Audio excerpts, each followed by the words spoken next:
The Tallahatchie Bridge. Some days, they just change your life.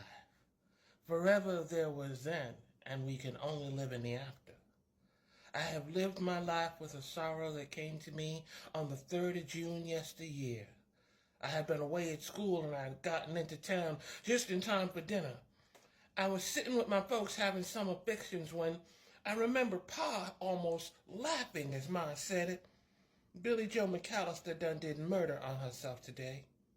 And so my world ended where I thought it had began. That summer before, I was walking home, last day of school and all, crossing the tally like I've done a few thousand times before.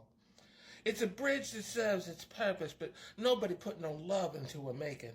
But every once in a while, God sees fit to shine a little extra light down on her, like the day I first met Billy Joe. She was throwing rose petals into the water, fat from the last of the spring rain.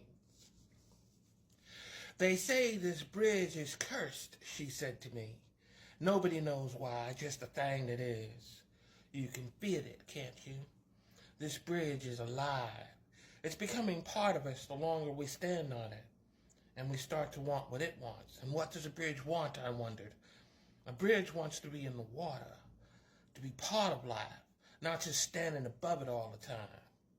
Our eyes turn down to the swelled rapids calling us to belong. And so I throw the flowers in to let them join the river to break the spell. I had never paid no mind to Billy Joe before. She was a few years older than me. She helped my brother find a frog to put down my dress one time, but when her pa got sick, she took the farm and lost her time for fun things. But Papa Joe could never have had a son that ran the farm like she could. She says she comes here once a week to listen to the bridge whisper and cast petals into the water. This became our special time that summer, a moment she could be free of the world and her thoughts could go where no woman should sometimes. But it was okay, because this was our time for crazy thinking and asking questions that could only be answered by God. And so I'd sneak away for a spell, telling no one, hoping Billy Joe might join me on the ridge. Every day I spent with her was like learning a new color, and the world became a more beautiful place. I said telling no one, but telling Brother Taylor on Sundays ain't like telling, because by summer's end I was doing my fair share of confessing. My mama had got me into a good school up north so I could get a right proper education. I didn't want to go. I didn't want to do anything but spend the rest of my days up on the ridge with Billy Joe. But she didn't want me to. She says this town is dying, and I got to get on that train going north and never look back. And so I did. I hadn't heard any of the goings-on in town until I was sitting back home. Billy Joe was just one small bit of gossip. Mama seemed like she was going to give me the history of every one of our neighbors' mishaps and adventures these past months, but I didn't hear it all that much. I couldn't wait to have spent enough time with them that I could get away, and once I did, I ran.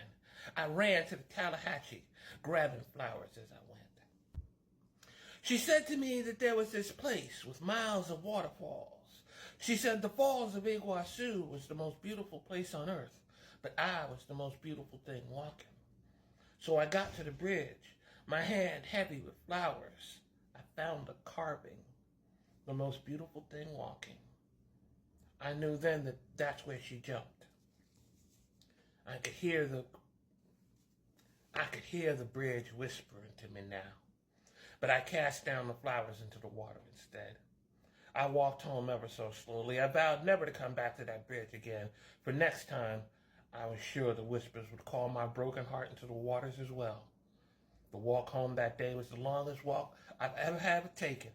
The following days, the longest of my life, till I could go back to school and leave Choctaw Ridge. But years later, I would hear about Emmett Till. Seems he fell in love with a woman he could never have, and some good old boys helped him to his grave, dangled him from the Tallahatchie. And I wonder if he heard those whispers as they put the rope around his neck. Did he feel the waters calling him as it rushed below his feet?